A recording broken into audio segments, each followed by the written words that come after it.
Welcome back to New Zealand Classic Motorsport as we continue our coverage from Manfeild for the MSC Tasman Revival Series. And for the final race of the weekend from the MG Classic for the MSC Tasman Revival Series, the drivers are racing for the Bruce McLaren Trophy. So it is up for grabs with Chris Hyde starting off the pole. They thunder down the front straight for the first lap.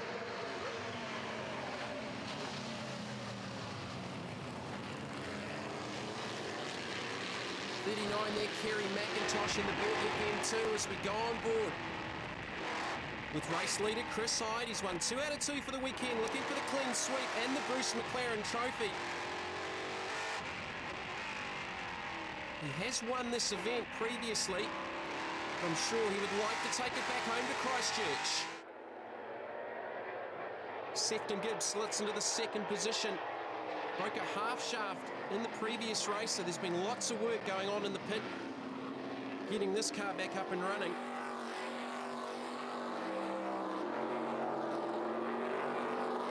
Also having some issues in the second race. Ian Clements, who lost the use of second gear, ironically in that battle with Sefton Gibb. As we look at Steve Ross, he finished second in the previous race. Hyde, Gibb, Ross, 1, 2 and 3.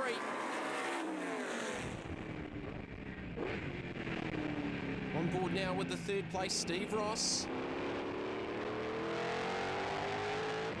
Looks down the inside of Gibb towards Splash. Quick look to his left. Just giving each other a little bit of racing room. As Chris Hyde wheel spins out of the hairpin in front of these cars battling for second, third and fourth.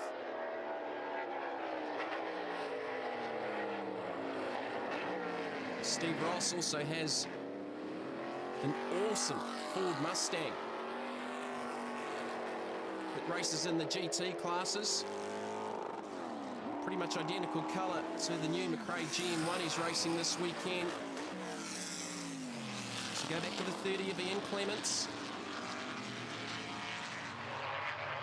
So the McRae GM1 of Chris Hyde leads. The Lola T332 second of Sefton Gibb. Another McRae GM1 in third with Steve Ross. The Lola T332 of Ian Clements in fourth. Remembering with the Tasman Revival Series, we've got 2 classes. We've got the newer, faster cars. And then Class A for some of the older cars, the late 60s, Lolas, Beggs, which has been headed by Tim Rush for the last year or so. Looking forward to Calvin Bonney coming into the series, having purchased the last Begg produced in New Zealand. So we go back on board with Hyde.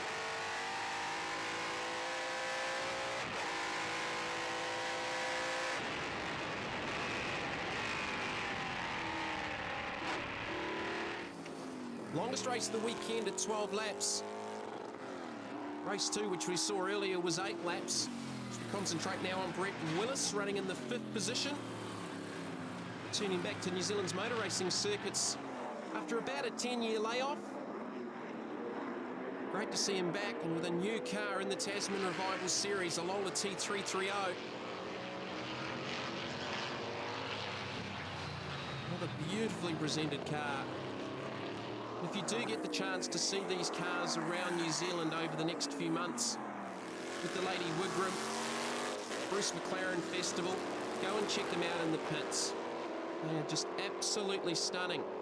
There's Aaron Burson. He's had a few little dramas this weekend. We saw this car last year battling with Kenny Smith, driven by Canadian Jay Estra. Good to see that the car stayed here in New Zealand. And a very different race car to the Talon MR1 that Aaron has been racing over the last couple of seasons. It was one of the big improvers in last year's championship for the MSC Tasman Revival Series.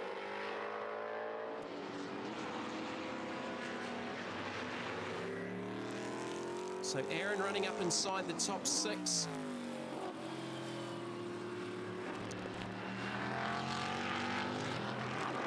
Just feeding the throttle on out of Dunlop onto the front straight, chasing down Brett Willis.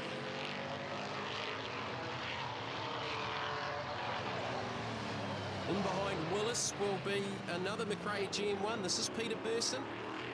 Tim Rush just in behind, the youngster in the number 18, Big FM4. Reigning Class A champion for the MSC Tasman Revival Series. He's got Paul Christie just in behind him. Hamish Patterson running this weekend in the Chevron B32.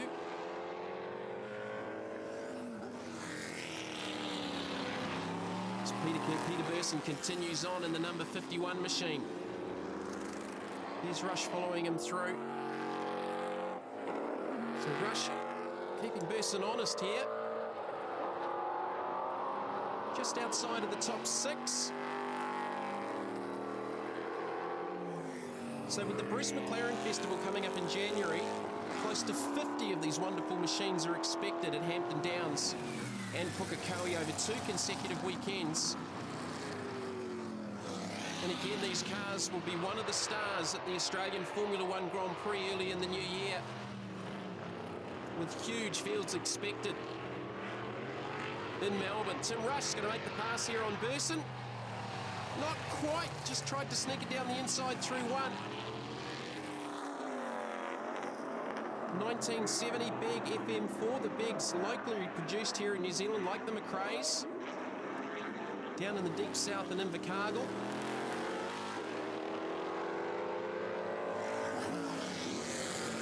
George Bigg wrote a wonderful book about Bruce McLaren. If you get a chance to find that on the bookshelves, grab it, because it makes some very, very interesting reading. We talk so much of Bruce McLaren. The race is here for the final race of the weekend at Manfeild, racing for the Bruce McLaren Trophy. A DVD of a documentary made many years ago called Trio at the Top has just been made available, highlighting the careers of Bruce McLaren, Denny Hull and Chris Amon.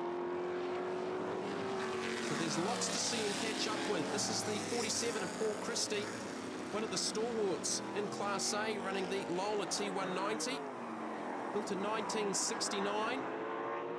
Here's Hamish Patterson just in behind him, former modified racer on the dirt. Two very different race cars. Patterson's a little bit later model at 1975. Paul Christie, this is a pretty little race car. And you can see the differences from this car to the later model cars.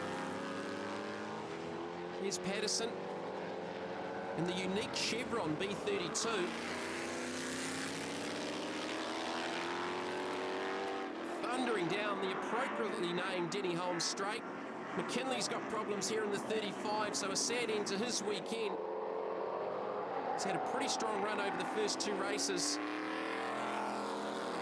but retires into the pits at Manfeild. So Hamish Patterson just inside the top 10. Whoa, we've got one off. You heard it on the camera. It's Aaron Burson. He's locked a brake off the end of the front straight into one Toyota. And he's into the gravel, so the yellow's certainly out. Will we get a safety car? Got the car fired back up as we go on board now with Steve Ross. So this is down at Dunlop off the end of the back straight. Sefton Gibb just up ahead. So there's the wave yellows down into turn 1 as Hyde goes through with the race lead. Sefton Gibb, and the safety car is out. It's going to miss picking up the top 3. Aaron Burson already out of the number 29 machine. So the car's back in Indian file, looking for the restart behind the safety car here at Manfeild. The flying farewell. 12-lap Bruce McLaren Trophy for the finale for the MSC opening round.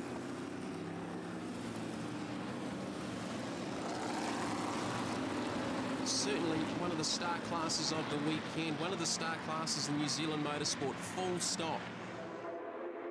Back down to the green, Hyde leads them away from Sefton Gibb under all sorts of pressure from Steve Ross, who's made a strong debut this weekend for the Formula 5000s.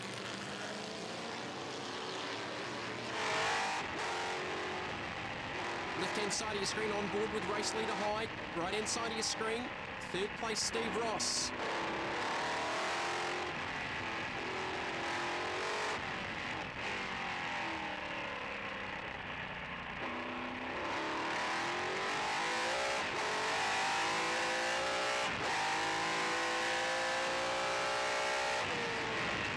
A little bit of light rain on the lens. You can see the clouds gathering overhead.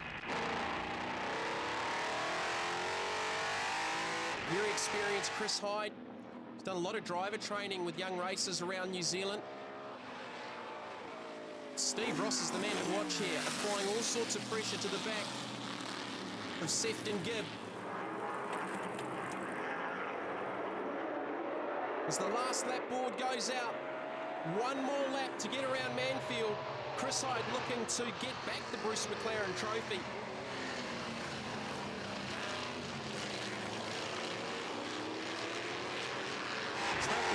Just starting to get a little bit breezy. We saw on the onboard earlier from Chris Hyde a little twitch out of Higgins. So we stay on board with the race leader through Splash up towards the hairpin. Fastest lap of the race for Hyde, a 1:04.77, a 64.7 around Manfeild. As the clouds continue to darken, just looking at the lap time, Sefton Gibb's actually gone 300ths quicker with a 64.74. So Sefton Gibb with a faster outright lap time than Chris Hyde in the final.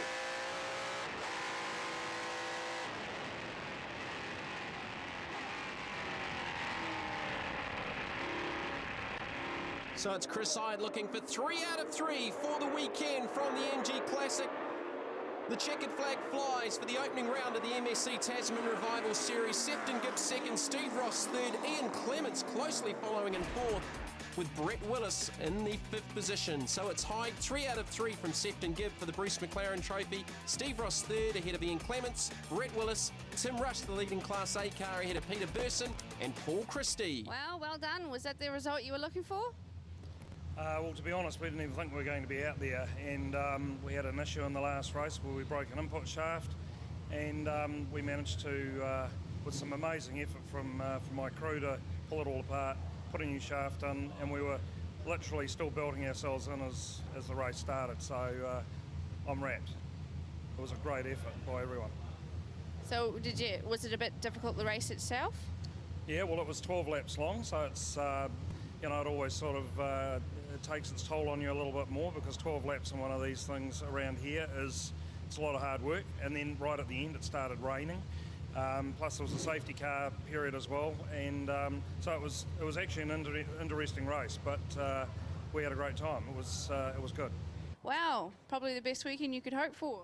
Yeah, it was a good start. I mean, the main thing, like everyone down the dummy grid, they want to get up the front and have a result like we've got. We're lucky enough to pull it off. I mean, the car's brilliant. Stuart Lush and Grant and Bennett put a lot of work into the car, so any mug probably could have gone to behind the wheel and done it. So fortunately I was the one that was wearing the helmet, and the car was great. It was nice and smooth, didn't have any problems, and everyone was hard charging from behind, so they all had a good race. So the class had a bit of a successful day.